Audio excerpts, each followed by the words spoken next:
Hi guys, I'm Lana. Hi, I'm Ashlyn. And this is the Second Breakfast Club. And today we're doing our review of episode 4 of Burn the Stage. It's called It's on You and I. And we just watched it.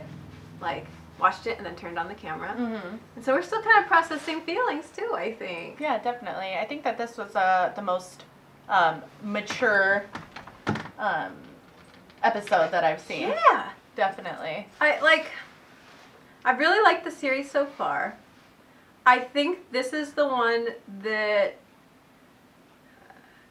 nothing has changed my opinion of them, but has affected my opinion of them the most, or the way I see them the most, and in a very good way, Definitely. to be honest.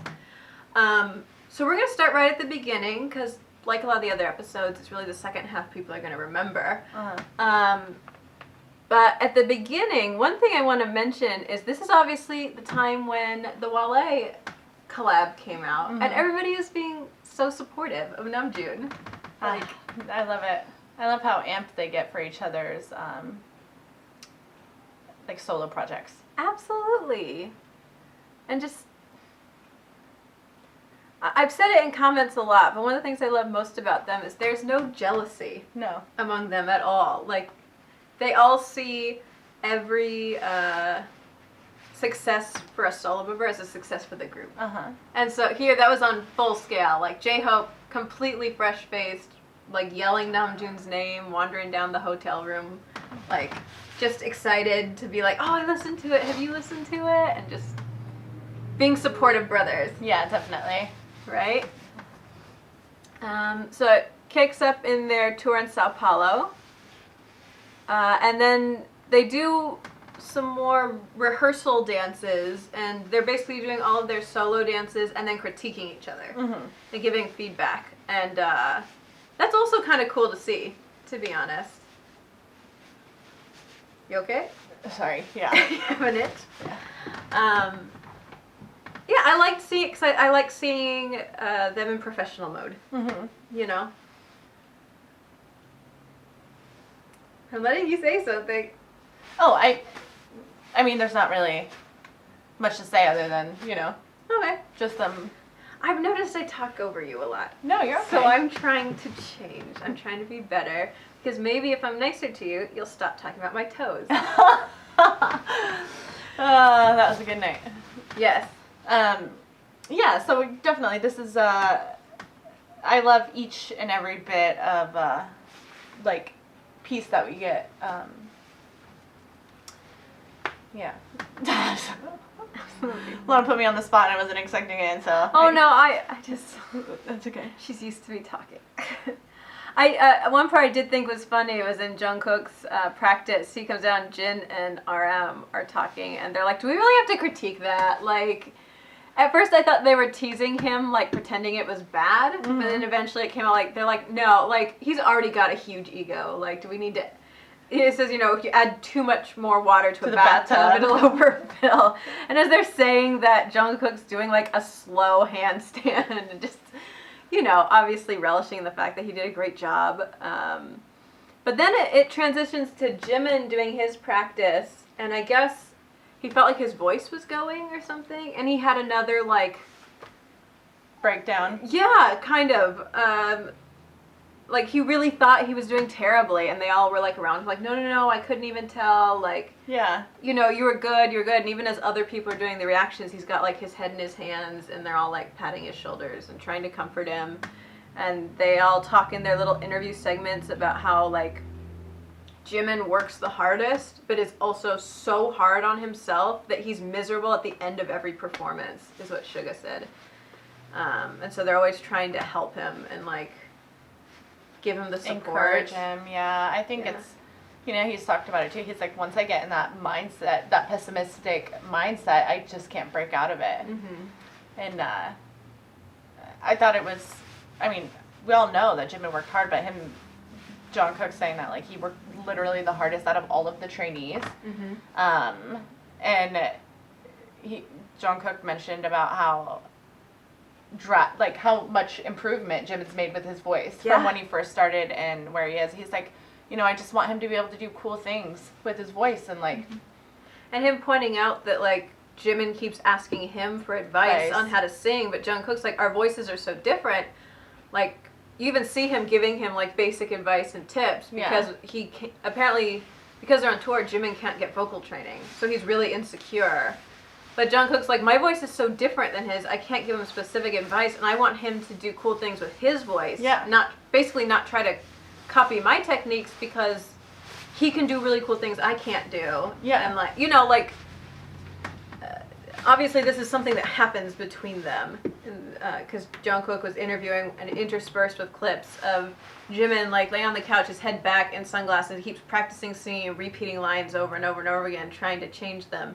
And then Jungkook being like, oh, like, try lowering your tongue in the back of your throat, try, you know, and teasing him in a way that made him laugh again. Mm-hmm. So, like, trying to get his mood up. But I don't know, that's something I'm always going to have in mind now. Like, because, so I went to the second day of the Anaheim Wings tour. And that was the tour day that there was a shooting threat against Jimin.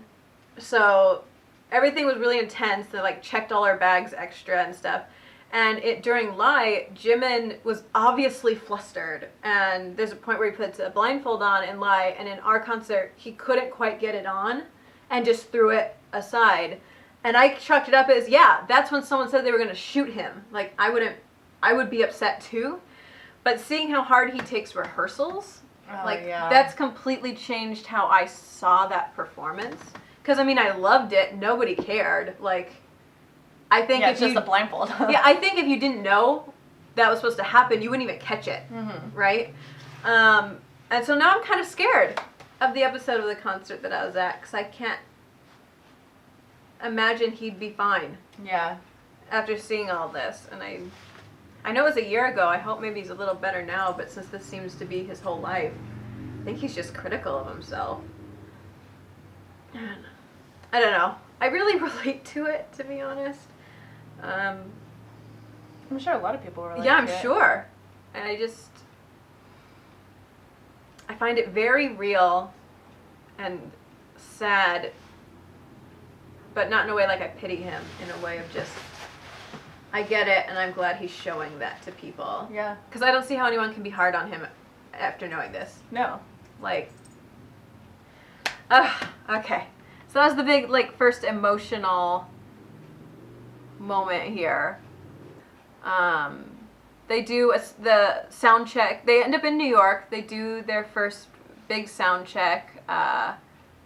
We have a delightful moment of J-Hope talking about the intro dance. Mm-hmm. And Namjoon being like, it's such a hard dance. And he does it every show. And then J-Hope's like, but it's the intro I've dreamt of. Like, it's hard, but this is what I've always wanted to do, and now I get to do it all over the world. And that part made me so happy. You get it, boy. You know? It is a ridiculous dance. Right? And to do it live every show. Oh.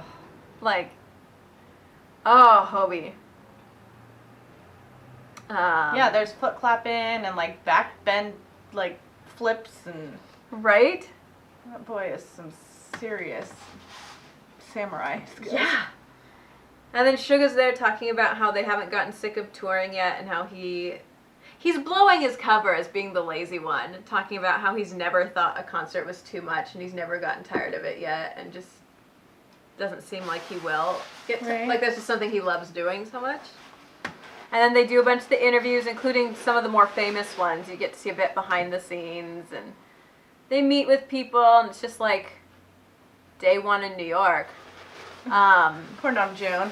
Yeah. Even the members were like, he has it the hardest right now. Right. Oh, when I was telling Ashlyn, like, we all kind of made fun of Jimin being bummed out in America. Like, you know, he hates America was kind of the joke. But after seeing everything he was going through at that time, it makes sense to me why he looked super down in some of those interviews. So yeah. So now we get into what took up most of the episode, and that's Jin and V have a pretty big fight backstage at the New York concert about blocking and pacing for Spring Day. And what starts out is kind of a recommendation from V about saying, you know, I counter my next move by when you turn? Could you turn faster? Because I feel like we're missing the beat. And Jin's tried to make a joke of it, and then V got insulted, and Jin's pride got hurt because V was insulted, and so they just clash, like, in kind of a cold, quiet way. I'm not saying they were yelling at each other, but, like, neither of them were letting go. And all the other members, like, guys, like, we go on in 8 minutes. What are you doing? Like, we need to drop this. It's not the time for this. Poor Namjoon being like, look, we're not going to resolve this now. Like, we literally have minutes. Mm-hmm. Nobody's gonna, like, we won't be able to talk this out. You need to let it go. And at that moment, Jin apologizes, but V is obviously really hurt. And through the rest of the concert, they're, like, taking times out to hug both of them and, like, help V. There's quite a few times we see V, like, pushing tears away because he's just really hurt. Definitely. It was, and the point that a lot of them made during this, like the other members are like, you know, it shouldn't have been something to fight over. It was just it was a misunderstanding between the two. And I think that it was more of like not necessarily like, I don't know how to explain what I'm trying to say. I know, I was going to say, I think it's more concert pressure than what they were actually fighting about.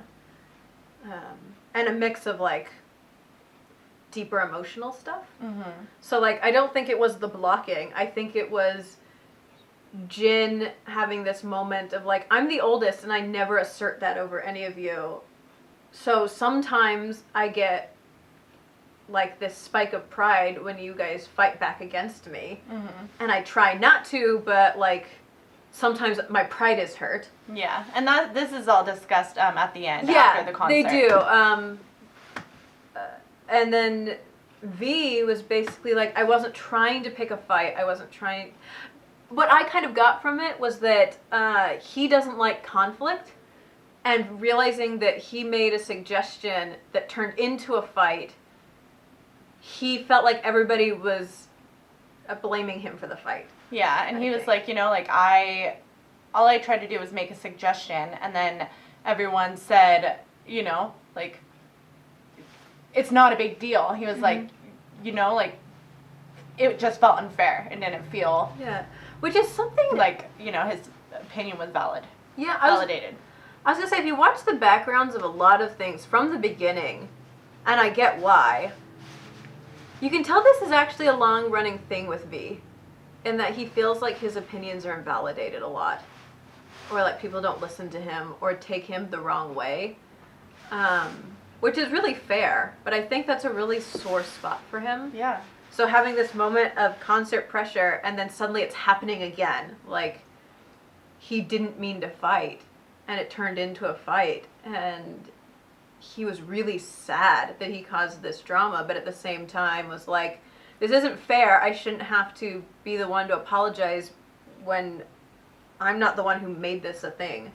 Well, I think it was huge, too, that in this, V was like, okay, like, I will take smaller steps, but can you please just try to, you know, can you please just try to diplomatic. Yeah, can you please just try to go faster? Like, okay, I will concede and I will, you know, I will try to do what you asked me to do, but can you also, like, help me out too? Yeah. And then, you know, Jin was just like, dude, I'm trying as hard as I can, you know, and, you know, with a world tour and all of these interview press questions and, you know, it's like they're constantly going and going and going, and it's bound to happen that, you know, stress will bubble over. And it's even worse because it's one of those fights where you can see both their points, but also they both should have let go. Yeah, definitely. So it's like both of them were valid, but also both of them were at fault. Mm-hmm. But there was a very honest moment of seeing how these two people take hurt. You know, like they focus on what hurts them. And I was just mad impressed that even in the fight, they were both so even-tempered and both trying to be so diplomatic. Even when you can tell from, like, intensity that there was something really big going on. Yeah, definitely. What I really like too is like at the end when they're all sitting down and they have a little powwow. Yeah, at the end of the concert, they to process. discuss. Yeah. And as a group. Yeah, just everyone was like, like we make mistakes too. We've all fought. Suga was like, I have lived with Namjoon for 9 years, J-Hope for 8 years, and Jungkook for 7 years. He's like, do you think like we never fought? He was like, we all fight. He was like, but it's super important that even though we all do fight, that we need to make up because it could affect our overall teamwork together. And they, no matter how tired they are and everything, they meet every night. Yeah. To process their feelings, their emotions, what's going on with them. I like that Suga said, he's like, of course I fight with them. I've spent more time with them than my own family. Uh-huh. And then he had a great moment in an interview too where he's like, I don't think fighting is bad. My mom gave birth to me and I fought with her all the time. Yeah. Like, I thought that was cute. And also very mature. Like, not many people, especially at that age, can recognize that fighting is just a form of communication. And it's not the end of the world. And conflict should exist in a healthy relationship. It's how you process that conflict and how you act after it that matters. So yeah, all of them, very diplomatic. I'm very impressed with Namjoon again. He's sitting there in his silk pajamas and beanie and like leading this discussion. I felt like Jimin did a lot more leading than anything, and that's the first time that we got to kind of see his father side. Oh, absolutely. He's like, honestly, I don't think you guys should have fought about this. Yeah. Well, what I mean is, so Jimin took this approach of like not taking a side, right? Trying to help both evenly. So he was at the concert, he was like, I think you're both wrong right now. Like, you both need to let go. This isn't the time to discuss this. And then after when they were talking, he was basically like, took the time to give like a paragraph to each saying, I understand where you came from. I understand where you came from. And trying to comfort. Whereas Namjoon came in as almost the gentle disciplinarian. And he was like, I understand that this is going to happen. I understand it's okay. But that was really unprofessional. It was in front of all of the staff. Like, all of us have to be aware of our emotions and our feelings. And like, I have a dark side too. You guys all have dark sides. We need to keep it in check on the stage, though. We're not rookies anymore. We're professionals. Yeah. So I liked... I like that he pointed out, too, when he was like, like, it was a fight between you two, but, like, it affected our teamwork. Yeah. It affected the team. Yeah. So there was a great... You can tell they processed a lot because there's this great tag team going back and forth between different members. Between corrective action, helping V and Jin both apologize for what they did wrong and to each other, but also encouraging them and reminding them that, like, this isn't a uniquely bad thing you did. We all fight. We all have our moments. Even bringing up old fights they had, where Jimin and J-Hope were like, remember when we fought over food? Like, I just threw a banana at you and was like, here, just take the banana. Like, they were definitely trying to make it obvious that, like, things were done. We can apologize and work through it. You're not bad people. Like, let's just work through this, or it's going to affect the team. Definitely. I thought it was really cool, too. So mature. I thought it was really cool, too, that after they team process, they're like, okay, like, I'm sure that you guys want to talk about things on your own. Yeah. And, and that's when together. V, like, broke down in tears. And he was like, crying. I am so sorry. Like, my intention was never to hurt your feelings, And Jin apologized, too. He's like, I didn't mean to make a joke out of it. Like, I said a joke, and I wasn't meaning to make you seem like you weren't valid, I feel like they must have a psychologist because they're doing such good techniques. Like, when they were alone, Jin was like, I recognize that I can take a joke too far, and I see now that this hurts you, so I'm going to make an effort not to do that. And V did the same. He was like, and I understand that I'll try to understand your jokes better, but I hope that you understand, too, that when I get upset in these situations, kind of continuing the joke makes it worse. Basically, it was very productive. Very mature. Very mature. When people kept saying in the comments, like, oh, you're going to see them fight, I expected, like, I didn't immaturity. I didn't expect this like, oh my gosh, they're going to be amazing husbands and fathers, because I have rarely seen, and I don't mean it as an insult against men, but I've rarely seen young men who have that much emotional awareness toward each other and toward situations, and being able to resolve conflict like that. Definitely. And again, there are plenty of men who do. It's just nice to see that the boys we stan have that much awareness. Well, and I think that it's just like this even just proves the point that, like, why they've lived together for so long. Yeah, and how they can be an effective team after so long. Like Suga and Namjoon, 9 years, wasn't it? They're like, not romantically speaking, they're basically married. Right. In terms of having to resolve conflict and living together and stuff. I don't know. I was just very, very impressed with the whole situation. I do have to mention, though, that when they were talking just together, you get a huge glimpse of eavesdropping Jimin. So cute. He's like just creeping in the background. Yeah, so they're in one hotel room talking on the couch, and behind V, there's a door into either another lounge area or another room. You just see Jimin every now and then, like, across the background.